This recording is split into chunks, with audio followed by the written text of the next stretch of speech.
आगे हैं। सर अगला सवाल, कंपनी। सर ऐसा हो नहीं सकता कि कंपनी ना आए। किसी भी पेपर में अभी तक देखा है कि कोई कोई भी एक पेपर अभी तक ऐसा आया जिसमें कंपनी ना आया?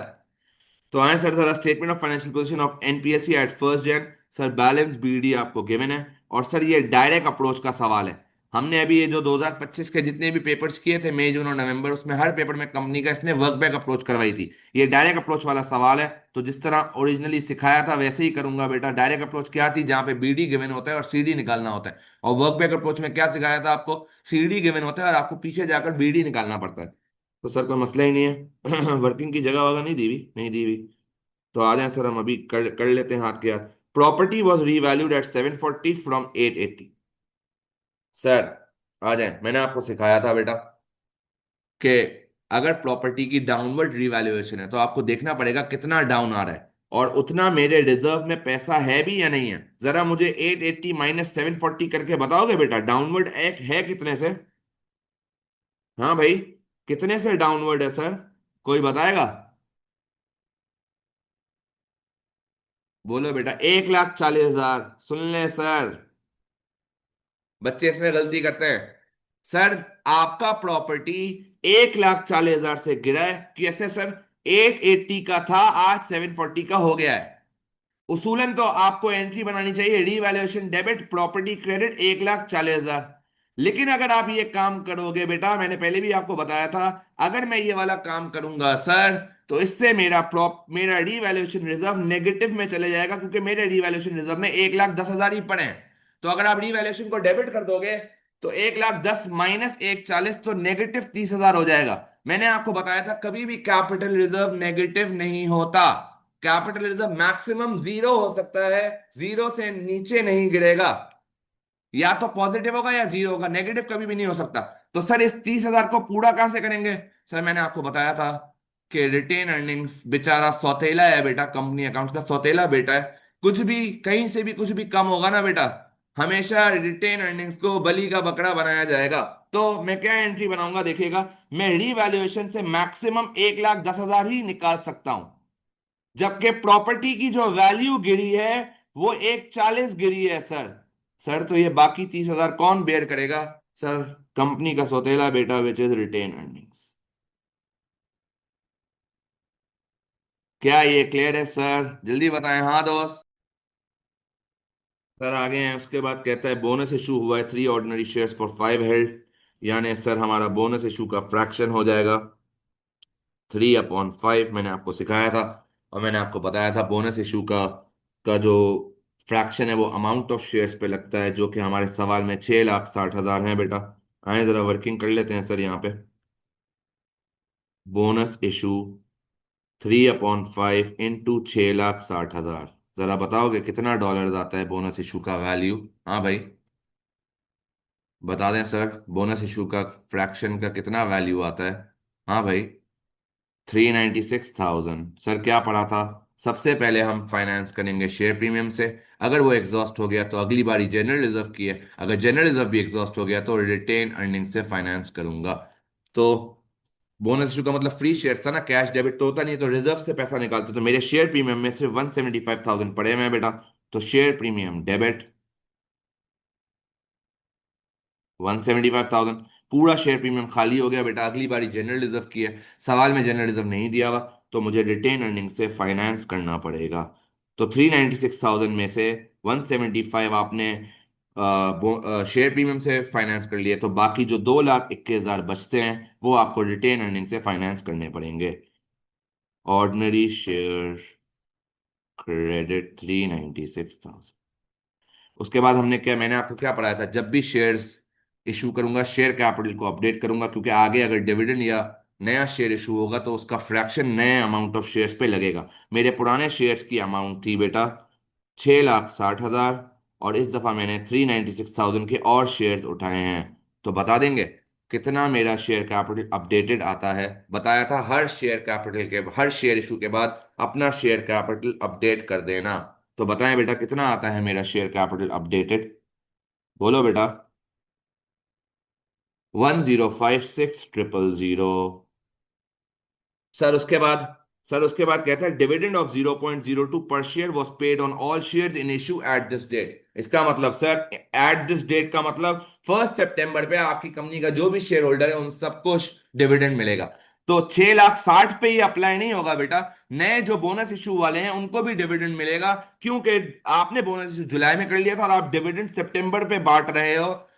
तो सर मैंने आपको बताया था अगर ऑर्डिनरी शेयर का डिविडेंड पर शेयर होगा तो नंबर ऑफ शेयर्स पे लगेगा बेटा। पहले नंबर ऑफ शेयर्स निकाल लेते हैं, हमने पढ़ा था formula, amount is equals to number of shares into par value बेटा। तो आपकी अपडेटेड अमाउंट है 105,600। नंबर नहीं पता, पार वैल्यू ये लिखी हुई है बेटा, शेयर्स के साथ हमेशा पार वैल्यू लिखी हुई होती है, पढ़ा था 0.25 का एक शेयर है। तो जरा मुझे नंबर ऑफ शेयर्स बता दोगे बेटा कितने आ रहे हैं? हाँ भाई, नंबर ऑफ शेयर्स कितने आ रहे हैं, बताओ बेटा। बता दो यार कितने आ रहे हैं। ये 2,24,000 लिखा है आपने या 4,224,000 लिखा है?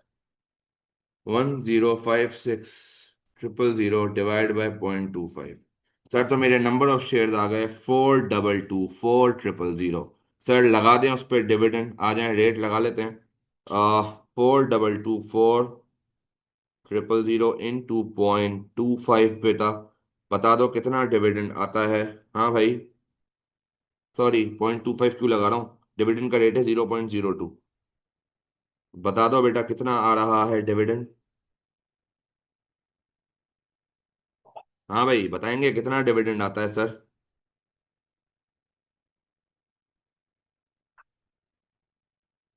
844,800। 844,800। क्या ये गलत बताया बेटा आप लोगों ने? जुनेद साहब आपने गलत वैल्यू बताई, 844,800 है बेटा। एक जीरो है, दो जीरो नहीं है, आपने दो लिखे थे। सर हमने एंट्री क्या सीखी थी? Sir retain earning debit cash credit बेटा, डिविडेंड की एंट्री याद होनी चाहिए आपको। मैंने आपको बताया था एंट्री बनाना। एग्जामिनर धोखा देता है बेटा और कभी कभी टी अकाउंट पूछ लेता है, तो अगर एंट्री याद नहीं होगी तो आपका इन्ना लिल्लाहि व इन्ना इलैहि राजिऊन हो जाएगा पेपर में। चलें आगे हैं, उसके बाद राइट इशू बेटा। Right issue of one ordinary share for every three was made, 3.35 पे बनाया है बेटा, यानी राइट इशू का फ्रैक्शन हो गया 1/3। मैंने आपको बताया था राइट इशू का फ्रैक्शन हमेशा नंबर ऑफ शेयर्स पे लगेगा। मेरे अपडेटेड नंबर ऑफ शेयर्स हैं बेटा 4,224,000। तो आ जाएं सर, 4,224,000 का 1/3। बता दो बेटा कितने शेयर्स आ गए राइट इशू के। हाँ भाई, बता दो बेटा कितने शेयर्स आ गए राइट इशू के। एंट्री बन जाएगी cash debit, ordinary share capital credit और शेयर प्रीमियम क्रेडिट। जरा बता दो कितने शेयर्स आ गए पहले तो। 4,224,000 का 1/3 कितने आ गए सर? 1,40,800। सर कैसे निकालूंगा? सर पढ़ा था हमने। सर कैश कैसे निकलेगा? Sir number of shares into issue price जो कि 0.35 है। Sir number of shares into par value जो कि ऑर्डिनरी शेयर्स है, और फिर जो बाकी का होगा वो प्रीमियम होगा। तो 0.35 का अगर शेयर इशू किया था और पार वैल्यू 0.25 है तो प्रीमियम 0.1 आ जाएगा। जरा वैल्यूज बता देंगे बेटा इसकी कितनी कितनी आ रही हैं? जल्दी जल्दी जल्दी जल्दी। 492,000, 352,000, और प्रीमियम कितने का है भाई? प्रीमियम कितने का है भाई? बता दें, बता दें सर प्रीमियम कितने का है? अबे इसके 1,40,800 कैसे आएगा यार? एट कैसे आ सकता है? 1,40,000 हो सकता है। 492,800 था ये, आर यू श्योर? मतलब यार अभी ये सारी कैलकुलेशन भी मैं करूं क्या यार? 492,800 था ये, और ये 352,000 था, तो ये 1,40,800 हो जाएगा। क्या ये? सर तो आ जाए सोशी बना लेते हैं फटाफट से।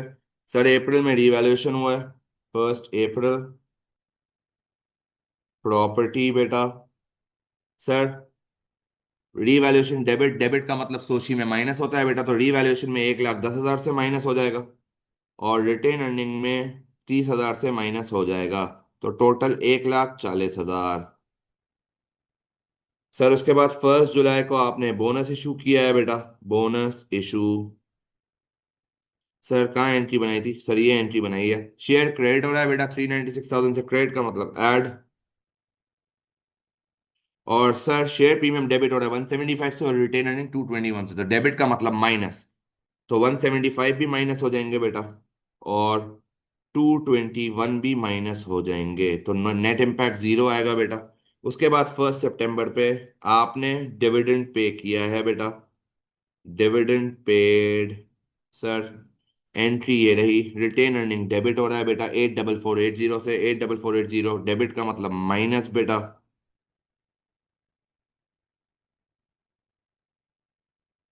सर उसके बाद आपने दिसंबर में राइट इशू किया है बेटा,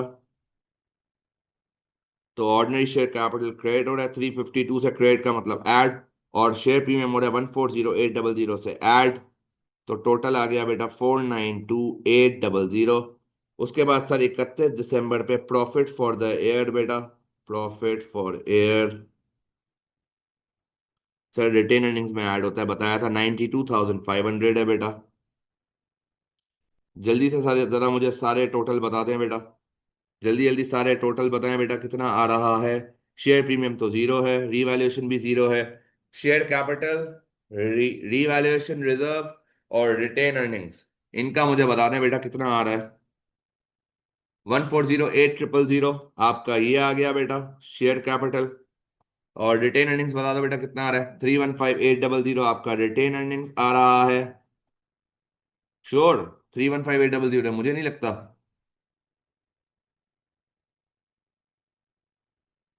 नहीं ना। देखा ना भैया, गलत बताती हो ना, दिख रहा है साफ साफ, इतनी बड़ी बड़ी वैल्यू माइनस हो रही है। तो जरा बता देना रिटेन अर्निंग्स और टोटल कितना आ रहा है, जल्दी।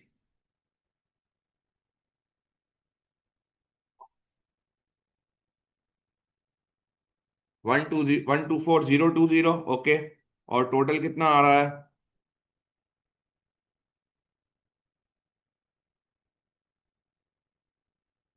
सर 153,2,020। क्या ये छोड़ दो, आप लोगों से कैलकुलेशन नहीं होगी। आप लोग जो है ना एक्सपायर हो गए हो, आ जाओ मैं ही करता हूँ, छोड़ दो। तुम लोग के बस की बात ही नहीं है।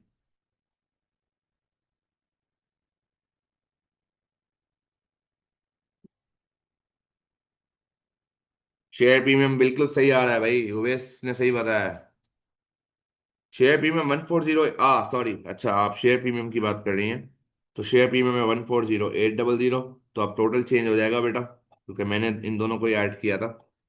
तो 124,020 प्लस 140,800 प्लस 140,800। तो ये आ जाएगा सर 167,2820। चलें सर, उसके बाद आए, कहता है explain two advantages to a company of making right issue of shares rather than new issue of shares. Company को क्या फायदा होगा बेटा।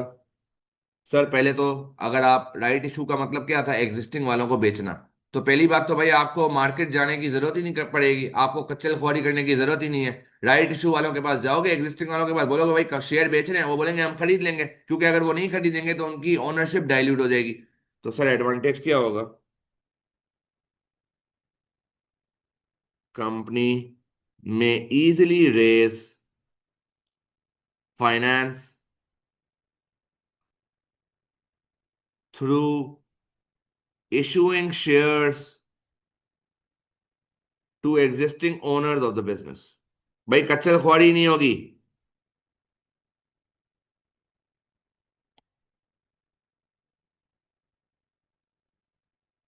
सर और क्या होगा, कोई बताएगा। हाँ भाई, और क्या फायदा हो सकता है, कंपनी का फायदा बोल रहा है, शेयर होल्डर का नहीं। सर सुनना,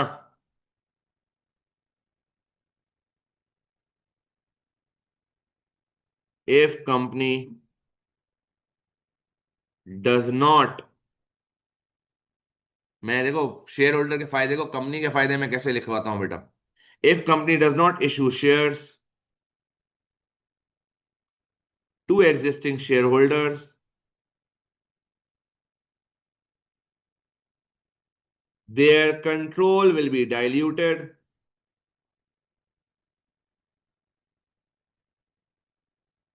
therefore therefore to maintain trust of shareholders, ये मेरा एडवांटेज है बेटा, therefore to maintain trust of shareholders in company,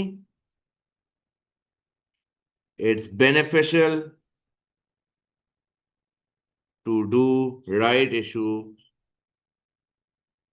rather than new issue. I hope सबको क्लियर हो गया होगा बेटा। भाई अगर एग्जिस्टिंग शेयर होल्डर्स मोटिवेटेड रहेंगे, सेटिस्फाइड रहेंगे, तभी तो हमारी कंपनी चलेगी। तो उनको सेटिस्फाई और बेनिफिशियल रखने के लिए इट्स बेटर कि आप उनको शेयर भेज दो। The directors are considering creating a general reserve. Explain one reason for creating a general reserve. बेटा मैंने आपको बताया था सर जनरल रिजर्व क्यों करता हूँ बेटा। सर जितने भी मेरे डे टू डे एक्सपेंडिचर्स हैं उनको फाइनेंस करने के लिए बेटा। तो explain one reason for creating a general reserve to fund day to day